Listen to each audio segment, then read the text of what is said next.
महाराज जी, आपका सबसे पहले अमर उजाला में स्वागत है। धन्यवाद धन्यवाद। हमारे चैनल के माध्यम से हम धर्म का प्रचार प्रसार करते रहते हैं। आपके सामने तो हमारा चैनल मतलब छोटी सी कोशिश कर रहा है, लेकिन हमारे चैनल पे कई लोगों के कई तरह के प्रश्न आते हैं धर्म से जुड़े हुए जी। तो उन्हीं प्रश्नों को मैं आपके सामने रखना चाहती हूँ और ये चाहती हूँ कि आपके तो भागवत गीता सुनते ही रहते हैं और लोग हमारे चैनल के माध्यम से भी जो उनके प्रश्न हैं आप उनका जवाब दीजिए। जी। तो महाराज जी, बहुत सारे लोगों का हमारा यह प्रश्न था हमारे चैनल पे। उनका कहना है कि भगवत गीता और भागवत पुराण में क्या अंतर होता है। लोगों को लगता है ये दोनों चीज़ें एक ही हैं, तो इसको आप विस्तार से समझाइए।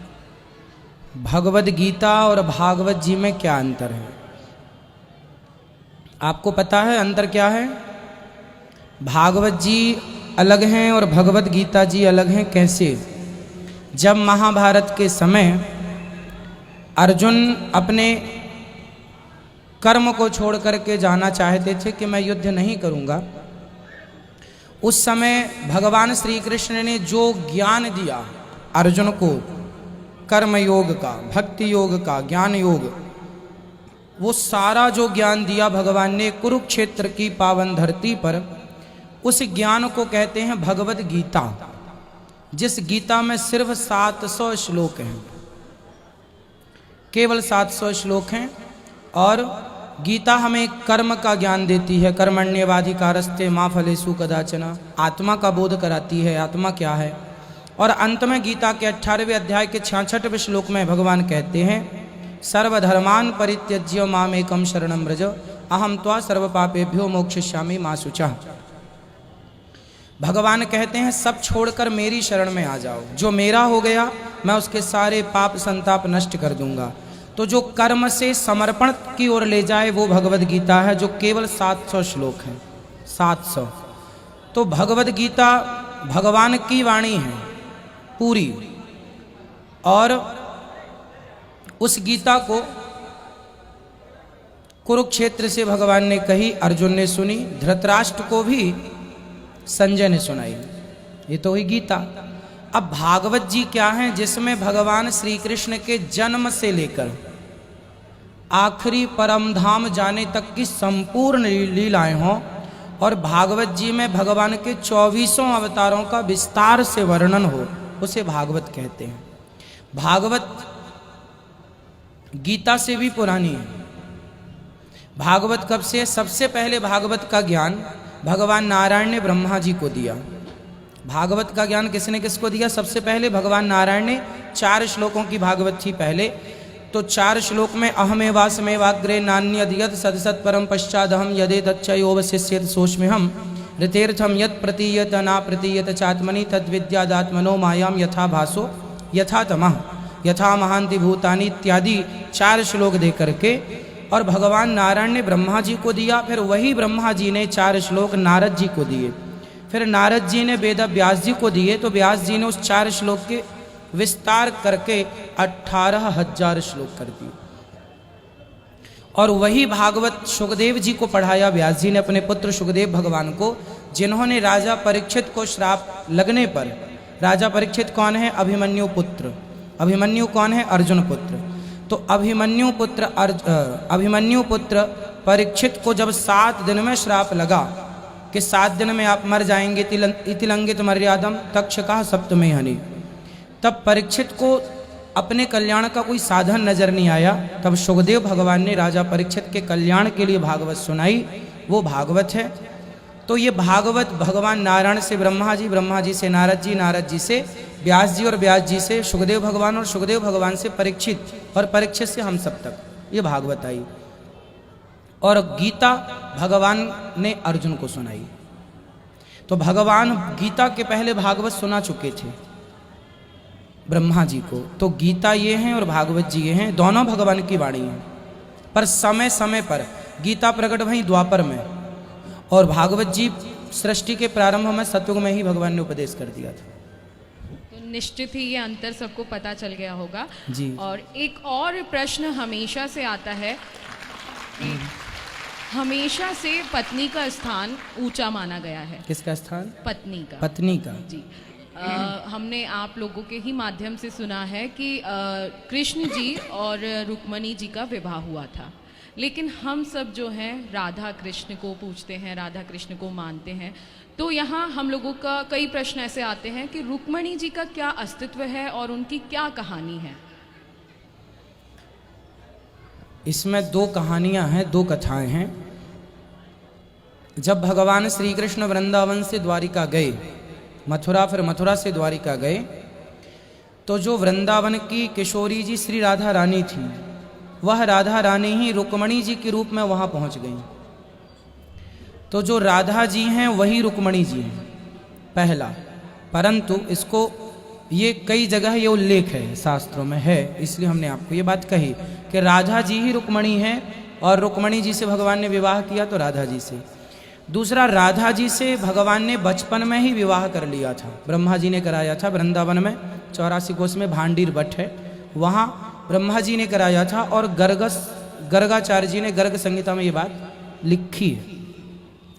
तो ये हो गया विवाह राधा जी का। अब प्रश्न ये खड़ा है कि भगवान रुक्मणी जी के साथ मंदिरों में नजर नहीं आते, केवल पंढरपुर में विट्ठल नाथ जी रुक्मणी जी के साथ खड़े हैं, बाकी हर जगह राधा कृष्ण ही, क्योंकि राधा जो है ना प्रेम की प्रतिमूर्ति है। राधा जी कौन है? प्रेम की प्रतिमूर्ति। और भगवान के बगल में राधा जी नहीं, प्रेम की स्वरूपा राधा जी खड़ी हैं। भगवान कहते हैं कि जो मुझसे प्रेम करेगा वही मेरे बगल में खड़े होने का अधिकारी होगा। राधा जी और रुक्मणी जी का एक और संबंध है। एक बार की बात है कि रुक्मणी जी और भगवान श्री कृष्ण द्वारिका से एक संत जी आए, दुर्वासा जी, उनको लेकर के रुक्मणी जी आ रही थी, तो उन्हें प्यास लगी तो भगवान ने पाद प्रहार किया, तो रुक्मणी जी ने पानी पीना स्टार्ट कर लिया। रुक्मणी जी ने भगवान से नहीं पूछा कि आप भी पी लो, गुरुजी बैठे हैं, गुरुजी को भी नहीं, क्योंकि इतनी प्यास थी किसी से पूछने की फुर्सत नहीं थी। तब दुर्वासा जी ने कहा, रुक्मणी जी आपको जरा सी प्यास लगी तो आपने सबको भुला करके अपनी प्यास बुझाई और किसी की तरफ ध्यान नहीं दिया, लेकिन 100 वर्षों से राधा रानी कृष्ण के वियोग में अपना खाना पीना पानी भोजन त्याग कर केवल कृष्ण कृष्ण जप रही हैं। इसलिए उस त्याग को प्रभु आप सम्मान दीजिए। तो राधा रानी के त्याग को सम्मान देने के लिए भगवान ने हर मंदिर में राधा रानी को स्थान दिया। वो त्याग की प्रतिमूर्ति है। 100 वर्षों तक त्याग किया है, 100 वर्षों के बाद मिलन हुआ। तो बहुत सारे ये कारण हैं। तो राधा जी और रुक्मणी जी को भेद दृष्टि से नहीं मानना चाहिए। मूल तत्व एक है, राधा ही रुक्मणी है, रुक्मणी जी ही राधा। महाराज जी, एक और प्रश्न अक्सर पूछा जाता है कि जब आप गुरु दीक्षा लेते हैं या गुरु दीक्षा लेने का सोचते हैं, तो सही मायनों में हमें गुरु दीक्षा किससे लेनी चाहिए और क्या मन में विचार आए? जैसे कई बार ये होता है कि हमारे पास प्रश्न आते हैं कि हमारे पेरेंट्स बोल रहे हैं कि हम इनसे गुरु दीक्षा ले लें, उनसे ले लें, ऐसा होता है। तो क्या सही मायने हैं गुरु दीक्षा के और किस से हमें गुरु दीक्षा लेनी चाहिए? जिनके ज्ञान से, जिनको सुनने से हमारे हृदय को शांति मिले, हृदय परिवर्तित हो जाए, गलत रास्तों से मन हटकर सही रास्तों में अपने आप आ जाए, जिनके उपदेश से, जिनके ज्ञान से समझ लेना कि वो आपके गुरु के रूप में आपके हृदय में प्रवेश कर रहे हैं, वही आपके गुरु हैं। जो आपको बदल डालें, जो मजबूर कर दें आपको गलत रास्ते को छोड़कर सही रास्ते पर चलने के लिए, वो आपके गुरु हैं। महाराज जी, आपने भी देखा है कि आजकल भागवत गीता सुनने के लिए राम कथा हो, भागवत कथा हो, लाखों की संख्या में भीड़ रहती है। तो कई बार ऐसे भी प्रश्न आते हैं हमारे पास कि भागवत सुनने का क्या लाभ है? अगर हम उसको पढ़ते हैं उससे कोई फर्क पड़ता है या उसको सुनने का ज़्यादा लाभ होता है? देखिए, आपको कोई गाली देगा ना तो आपको गुस्सा कब आएगा? तुरंत आएगा, है ना? ऐसा नहीं कि गाली हमें अभी मिली, हम 1 घंटे बाद गुस्सा करें। ऐसे गाली हमें तुरंत मिलती है ना, तुरंत हमें गुस्सा आता है। तो गाली इतनी प्रभावशाली है कि आपको पूरा लाल कर देगी, है ना? आंखें लाल, पूरा चेहरा लाल। गाली जब आप सुनते हैं ना तो वो भी कानों से अंदर जाती है और देने वाले के मुंह से निकलती है और असर तुरंत दिखाती है। जब गाली अपना प्रभाव तुरंत दिखाती है तो मुख से निकली कथा कानों से जब प्रवेश करती है तो कथा सुन के, गाली सुन के मन अशांत हो जाता है, व्यथित हो जाता है, दुख होता है। गाली सुनकर मन अशांत होता है और कथा सुनकर मन शांत होता है। जैसे गाली तुरंत प्रभाव दिखाती है उसी तरह कथा भी तुरंत प्रभाव दिखाएगी। यदि आपने सुनी ढंग से तो परिवर्तन तुरंत होगा आपके जीवन में। ये कथा का बहुत, इतने लोग देखिए ना, दिल्ली जैसे पावन शहर में पूरा कथा सुनने के लिए, केवल प्रश्नोत्तरी सुनने के लिए आए हैं। तो ये कथा का चमत्कार है, कथा ने इनको बदल रखा है। संसार के कितने लोग ऐसे हैं जो शराब छोड़ के, मांस छोड़ के, गलत रास्ते पर छोड़कर, लड़ाई झगड़ा छोड़ के प्रेम से जी रहे हैं केवल कथा के माध्यम से। ये परिवर्तन आज के 21वीं सदी का सबसे बड़ा परिवर्तन। जी बिल्कुल, निश्चित ही परिवर्तन तो हो रहा है, लेकिन कई बार ये देखा जाता है, हम भागवत सुने या कहीं बैठे या आम तौर पे अपने जीवन में काम कर रहे हों, यहाँ कई लोग मेरी इस बात से वाकिफ़ होंगे, हमारा कहा जाता है कि हमारा मन बड़ा चंचल होता है। तो पूजा करते वक्त या कोई और काम कर रहे हैं तो हमारा मन इधर उधर चला जाता है। तो उसको एकाग्र चित्र कैसे रखें, कैसे हम अपना पूजा में ध्यान लगाएं, या पूजा के अलावा अगर हम कोई काम कर रहे हैं उसमें कैसे ध्यान लगे हमारा? मन का भटकना स्वाभाविक है। जैसे हवा आ रही है, आप आने वाली हवा को रोक नहीं सकते, अपनी खिड़कियां बंद कर सकते हैं घर की, हवा को नहीं रोक सकते। उसी प्रकार हवा चाहे दुर्गंध लेकर आए, हवा चाहे सुगंध लेकर आए, आप उसे रोक नहीं सकते। आने दीजिए और जाने दीजिए। उसी प्रकार जब मन में गलत विचार आए, मन भटके यहाँ वहाँ जाए, तो मन को भटकने दीजिए, मन को बिल्कुल जाने, तेरे को जहाँ जाना है वहाँ जा, परंतु आप क्रिया मत करिए। जैसे मन कहता है कि चलो वहाँ चले, मत जाइए। आप शरीर को स्थिर कीजिए और शरीर से भगवान का पूजन करिए, नहवाना, स्नान कराना, पूजा करना, भगवान में मन ना लगे। देखो बच्चे पहली बार स्कूल जाते हैं, इच्छा नहीं होती उनकी जाने, रोते हैं, माँ जबरदस्ती भेजती, कई बार तो माँ मार के भेजती, जा, है ना। तो बच्चे स्कूल नहीं जाते, माँ जबरदस्ती भेजती है। फिर क्या होता है, बच्चे जाते जाते जाते जाते जाने लग जाते हैं। बस यही बच्चों की तरह मन का हाल है। पहले पूजा में नहीं लगता तो आप कह, अरे तो लगेगा तब पूजा करेंगे। बच्चा कहेगा तब स्कूल भेजेंगे, वो दिन कभी नहीं आएगा। आप भेजते रहो, जब समझदार हो जाएगा तो अपने से कहेगा कि हमें स्कूल जाना। मन लगेगा तब पूजा करेंगे, ऐसा नहीं। मन लगे ना लगे पूजा करो, अपने आप मन अनुकूल हो जाएगा, अपने आप लगेगा। कितने दिन भागेगा बच्चा, कितने दिन रोएगा? इसलिए मन के ऊपर आपका विवेक है, विवेक से काम। इसलिए लोग कहते हैं ना, कहीं भी जाते हैं तो लोग कहते हैं विवेक से काम लीजिए, विवेक से काम। विवेक मीन्स मन के ऊपर विवेक है। मन चंचल है, लेकिन मन के ऊपर विवेक से काम लेना है। भटकता तो सबका, इस धरती पे 140, हमारे देश में 140 करोड़ लोग रहते हैं, सबका मन भटकता है। ऐसा कोई नहीं जिसका मन ना भटके। फर्क इतना है, गाड़ी सब चलाते हैं, किसी को कंट्रोलिंग आती है, सही समय पे वो बचा लेते हैं एक्सीडेंट होने से, कोई नहीं बचा पाते। बस वही है कि मन सबका भटकता है। कोई सही वक्त पर विवेक का ब्रेक लगाकर बचा लेता है अपने आप को गलत रास्ते पर जाने पर, कोई नहीं बचा पाता तो गलत रास्ते पर चले जाते हैं। मन के कारण ही ये जेल बने हैं। मन पे कंट्रोल होता उन लोगों का तो ये पाप क्यों करते, पाप के कारण फिर जेल जाना पड़ा। तो कहीं ना कहीं जेल जाने में मन दोषी है, और मन उन्हीं का परेशान करता है जिनके विवेक शून्य है। तो विवेक से मन को कंट्रोल किया जा सकता है। जैसे हाथी को लगाम से, हाथी को अंकुश से और घोड़े को लगाम से कंट्रोल किया जा सकता है, उसी प्रकार विवेक से मन को कंट्रोल। महाराज जी, एक और सवाल मैं पूछना चाहूँगी जी। अक्सर देखा गया है कि हम मंदिर जाते हैं तो पुष्प भगवान को चढ़ाते हैं, माला लेकर जाते हैं, माला भगवान को चढ़ाते हैं, और फिर वहाँ से हमारी ये कामना रहती है कि हम मंदिर जा रहे हैं तो वो जो पुष्प है, वो जो माला भगवान पे चढ़ी है, हम लोगों को मिल जाए। बहुत सारे लोग यहाँ ऐसा करते होंगे।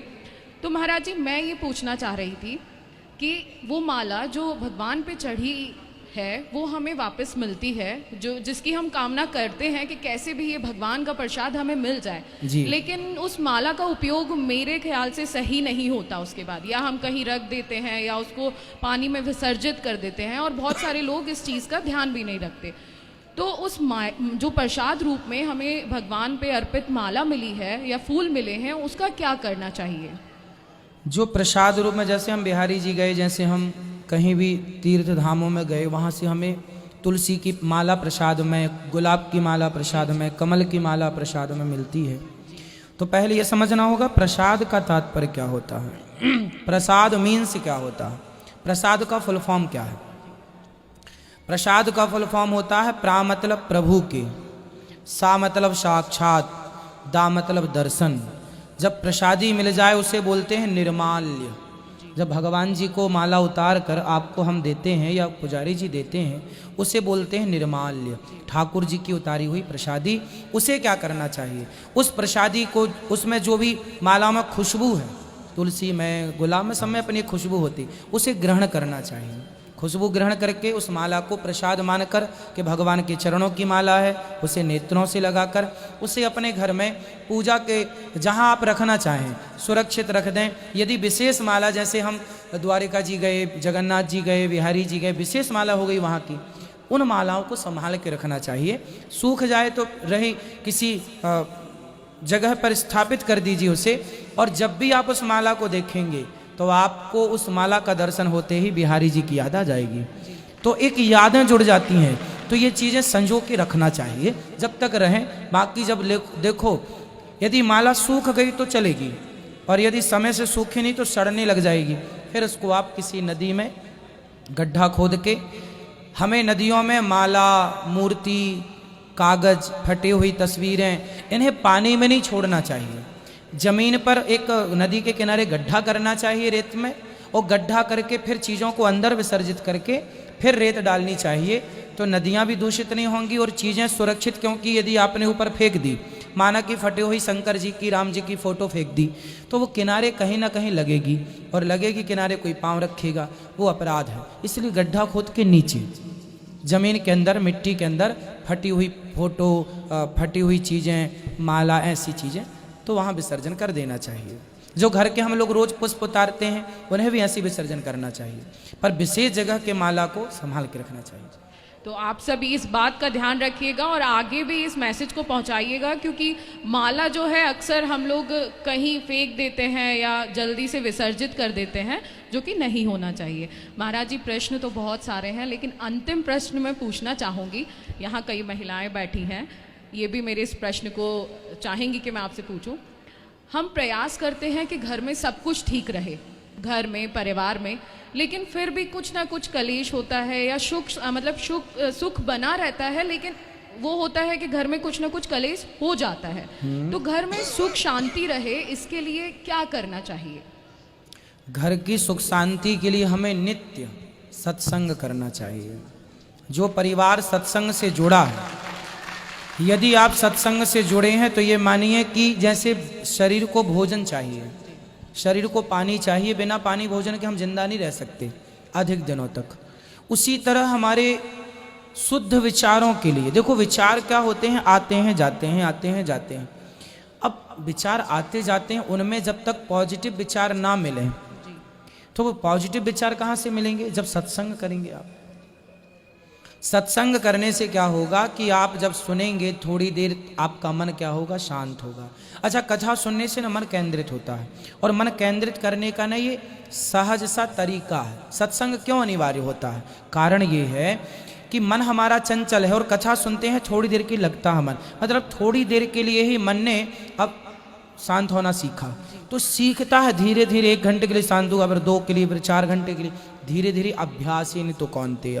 तो घर में पति पत्नी का क्लेश, बच्चों का क्लेश, इस सारे क्लेशों के लिए हम सत्संग में सबके लिए बताते हैं। हमारे इस ग्रंथों में बच्चे बूढ़े सबके लिए लिखा हुआ है, आपका धर्म क्या है, पत्नी का धर्म क्या, पुत्र धर्म क्या, पिता धर्म क्या, स्त्री धर्म क्या, मतलब हर धर्म के बारे में हमारे यहाँ, मातृ धर्म क्या, पितृ धर्म क्या, हर धर्म के बारे में विस्तार से लिखा है।